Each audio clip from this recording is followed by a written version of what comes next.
Nasaan ang tsinelas ko? Isang kwentong pambata ni Rene O. Villanueva. Lagi ba kayo nagsusuot ng tsinelas sa loob at sa labas ng bahay? Alam ba ninyo kung bakit kailangan lagi tayo nakasuot ng tsinelas? Pakinggan nyo ang kwento tungkol kay Tanya para malaman nyo ang sagot. Kapag nasa loob ng bahay si Tanya, lagi na nakakalimutan magsuot ng tsinelas. Kapag naglalaro siya ng bahay-bahayan, palagi siyang nakapaa. Madalas tanungin ng tatay niya si Tanya, "Bakit ka nakapaa, Tanya? Nasaan ang tsinelas mo?" Saka lang maalala ni Tanya ang mga tsinelas niya.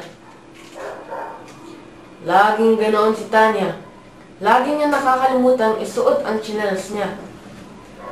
Kaya laging marumi ang mga paa niya. Kahit sa labas ng bahay, kapag nakikipaghabulan siya, hinuhubad din ni Tanya ang tsinelas niya. Hanggang sa malimutan niya kung saan niya inilagay ang kanyang tsinelas. Dahil dito, nagtampo ang mga tsinelas ni Tanya. Isang araw, nagtago ang mga tsinelas niya. "Nasaan kaya ang mga tsinelas ko?" tanong ni Tanya. Hinanap niya ng hinanap ang kanyang tsinelas. Napagod na siya sa kakahanap, pero talagang mahirap makita ang mga tsinelas na nagtampo kay Tanya. Hindi alam ni Tanya na ng mga sandaling iyon, maraming di nakikitang dumi at mikrobyo sa sahig ang tuwang-tuwa sa nangyari.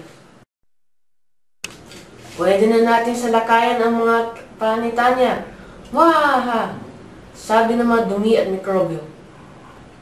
Masayang-masaya sila dahil ang mga batang laging nakapaa ay pwede nilang lusubin.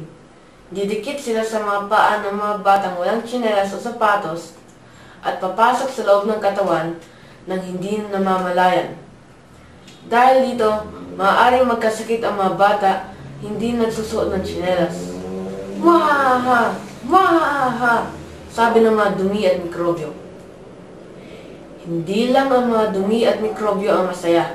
Sa bahay, marami ring kontrabida ang tuwang-tuwa sa batang nakapaa. Lapit pa! Lapit pa! Nyak, nyak, nyak! sabi ng mga bubog at tinik. Masayang-masaya sila dahil ang mga batang laging nakapaa ay pwede nilang masugatan o matibok. Nyak, nyak, nyak! sabi ng mga bubog at tinik. Humingi ng tulong si Tanya para hanapin ang mga tsinelas niya. Sinabi ng tatay ni Tanya na kailangan laging nakatsinelas ang mga bata para maligtas ang mga paa sa dumi at mikrobyo at saka sa mga bubog at tinik niya. Tinandaan niya kung bakit kailangan laging magsuot ng tsinelas na nasa paligid. Mabuti na lang nakita nila ang mga tsinelas ni Tanya. Isinuot ni Tanya ang mga tsinelas. Hugas ng paa si Tanya. Sinabon niya mabuti ang mga paa niya. Pagkatapos, kumuha siya ng malinis na pamunas at pinatuyo ang kanyang mga paa. Mula noon, hindi niya nalimutang isuot ang kanyang tsinelas. Muling naglaro si Tanya. Suot na niya ang mga tsinelas niya. Kaya may proteksyon na siya laban sa mga salbahing dumi at mikrobyo at sa mga pilyong bubog at tinik. Inis na inis ang mga dumi at mikrobyo.